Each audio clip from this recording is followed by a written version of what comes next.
Well, let's talk about this week, and that's the news of the week. It's brought to you by Eagle Mortgage. Eagle Mortgage knows mortgages. They've known mortgages for decades. They've been in the business for more than 30 years, and they will help you with FHA, VA, or conventional loans.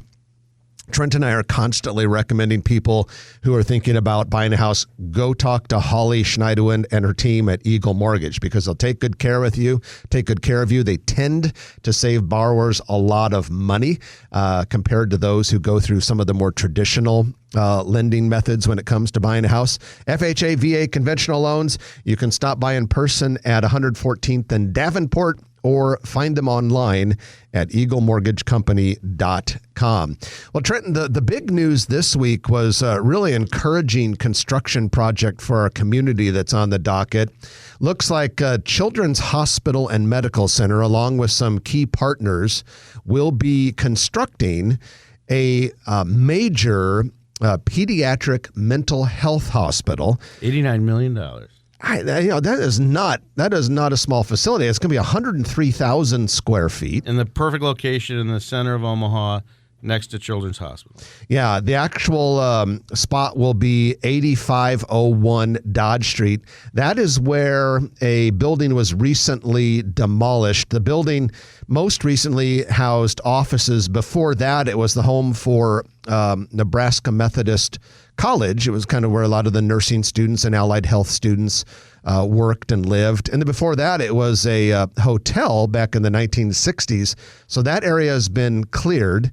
And this hospital is going to have some very unique things. Number one, 38 inpatient beds, which is actually quite a bit. A pediatric mental health urgent care center, a behavioral health emergency assessment center, an expanded partial hospitalization program, and a pediatric primary care clinic with outpatient mental health services. Trent and I was talking off the record with a children's hospital physician recently, and this physician said a building like this, a facility like this, is going to be bigger than what you would think a city like Omaha would have.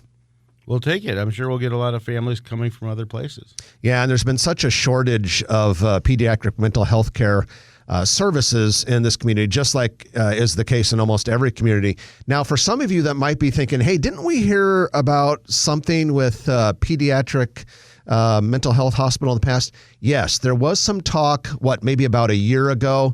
The philanthropic community was looking at doing a $50 million facility somewhere around Emmanuel Health Center.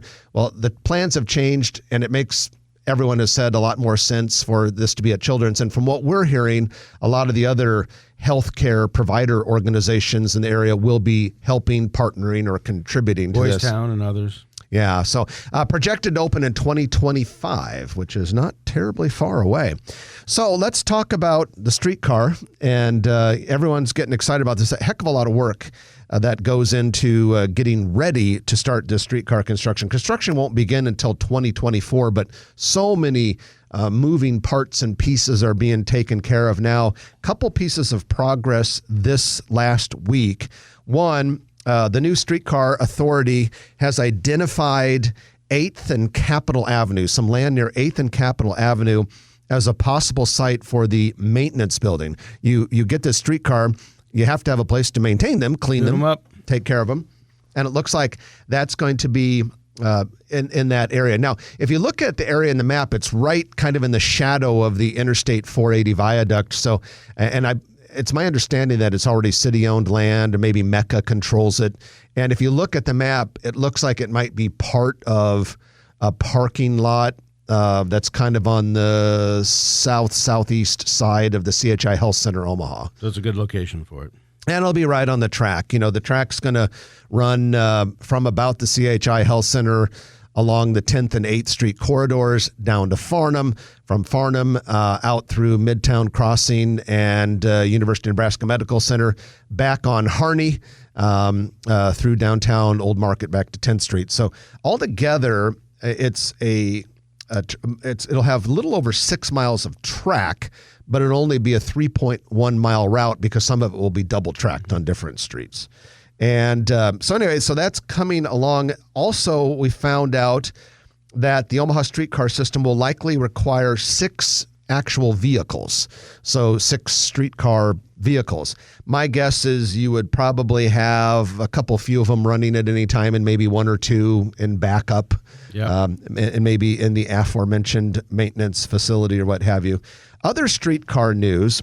Council Bluffs Mayor Matt Walsh recently delivered his State of the City address for Council Bluffs, and he said that he and the city are working on a plan quite actively to extend Omaha's future streetcar into Council Bluffs. So the preliminary plans call for it to cross the Missouri River immediately south of the Interstate 480 bridge, so it would require the construction of a new bridge. It would land in Council Bluffs at what is now NP Dodge Park. That park would be converted into a major mixed-use development. The streetcar would go through that, and then it would go toward the east about a block south of Broadway. There's an old abandoned railroad right-of-way there that has become a trail, and the thought is you could run it there. I think it's a great idea. Now, they would use federal funding for this, and then also they have received an estimate from a real estate development company that they could sell NP Dodge Park for about $52 million, which would cover part of the cost. Right. This is the most major development of connecting. We're connected in many ways with Council Bluffs, between Council Bluffs and Omaha. But since the pedestrian bridge, where we see a lot of activity, we saw the Riverfront Park over there. This would be a major advancement in the connection of the two cities. Yeah, I couldn't agree more, Trenton. And it's something, frankly, that I think Council Bluffs needs, because if you look at the last few decades, the growth rate in Council Bluffs has been terribly small. I mean, we need Council Bluffs growing more in order to, be good for the metro area. I think this would be a real shot in the arm for Council Bluffs. It'd be good for Omaha too. But I mean, to give you an idea, Bellevue is a bigger city than Council Bluffs. And a lot of people don't realize that Bellevue has more population than Council Bluffs. And yet Council Bluffs is the old, city in the metro. I mean, it was a city before Omaha was a city. So we need to get some growth in there, and something like this could really, really help CB quite a bit. And then it'd be awesome for people that, live in one city and work in the other, and be able to transfer back and forth. So we'll keep our eye on that. All right, talking about a couple other news items that are on the docket. The Omaha City Council approved a planned $40 million apartment development near 168th and Shirley Street. If you're not sure where Shirley Street is, it's between Pacific and Center. So this would be just on the west side of 168th and Shirley. Kind of a sloped land in front of a neighborhood to the west. Yeah. I drive by that all the time. Yeah, it would be on your route, probably between home and work. So it's a classic infill. That neighborhood has been there a lot longer than most of the other neighborhoods in West Omaha, and that just was kind of like a little orphaned piece. So looks like 194 units in 6 residential buildings plus the typical pool facility. Typical infill, though, it doesn't put a lot more stress on infrastructure and utilities and things like that. Some of the neighbors may not be happy with the view and things like that, but it's a quality project. Show me a development project where the neighbors are ever happy about something going in right next to their houses. It just seems it's change, and then they have to adapt and hope it's for the better. It's just funny though how like a lot of people just like get all worked up about the controversy of that 180th and Maple Costco and all that. I'm like, do people actually move into a house next to an open field along a major arterial and think it's going to stay an open field for the rest of their lives? If not, they need to listen to the show more often. It's just a tough argument when it goes through the city. NP Dodge is developing executive office suites in its recently renovated 3-story mixed-use building at 8601 Dodge. So this is the very, very long horizontal building. And the interesting piece of trivia about this building, Trenton, is? It is the retaining wall for Leo A. Daley. Yeah, if it were not for the 8601 Dodge building, the Leo A. Daley building above it would go down like houses built along the cliff of a California coast. Dodge and Company did a fabulous job of totally bringing it up to date. Yeah, it's a great-looking building right now. We have one of the NP Dodge residential real estate offices in it, and we are talking with a bunch of users for the first floor. Big medical tenant going in there too. Big medical tenant. But this is going to be really cool. So this is the type of thing where if someone is looking for that small furnished office that already has utilities and internet and, like I said, the furniture, you just want to get in and get started. And they're addicted to Starbucks. Because there is one close by, and that is one of the top 5 sales grossing Starbucks in the entire district. That whatever that district is that Omaha Starbucks are a part of. So leasing is now underway, and these offices will become available March 1st. So that's one of those deals that if you want to get out of your basement office, you might want to consider that. All right, we love talking about transportation on this show because it's critically important to keep our economy powered and our city growing. This is not a huge transportation catch, but it's a nice one.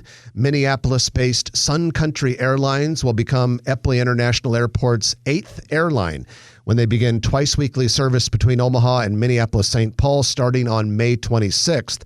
Now, they're just going to do this in the summer, and it's only going to be 2 days a week. Sun Country is hubbed out of Minneapolis, and they really specialize in, from what I can tell, taking Minneapolis people to vacation destinations or other business destinations. They're just doing the summer because there's probably more, visiting families between Omaha and Minneapolis, people going to the lakes up there, whatever the case may be.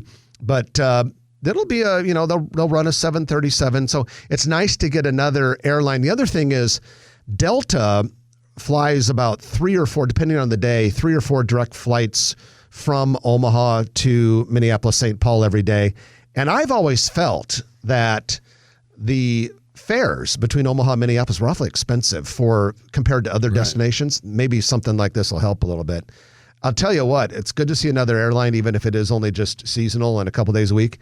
I would love to get Air Canada to come back. It was great when they were here, and it was a shame they didn't make it for very long. I wonder if after we get post-pandemic, if something like that might be more of a possibility.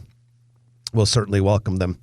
So we've got a land deal in Sarpy County that could be kind of interesting. Royal Land LLC, which is affiliated with King of Kings Lutheran Church, has sold 38 acres of industrial development ground to Willa Amazon LLC. That's a local company that's planning on developing it, most likely into an industrial building. It's right at Highway 50 and Prairie Corners Road.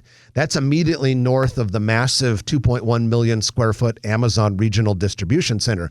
So basically, these 38 acres were left over. King of Kings Lutheran Church had owned about 130 acres or so. Thinking that they're going to develop a big campus. Yeah, they bought it long ago. And then all of a sudden, industrial land prices went crazy, and the demand was out of control. And we've seen all these data centers come.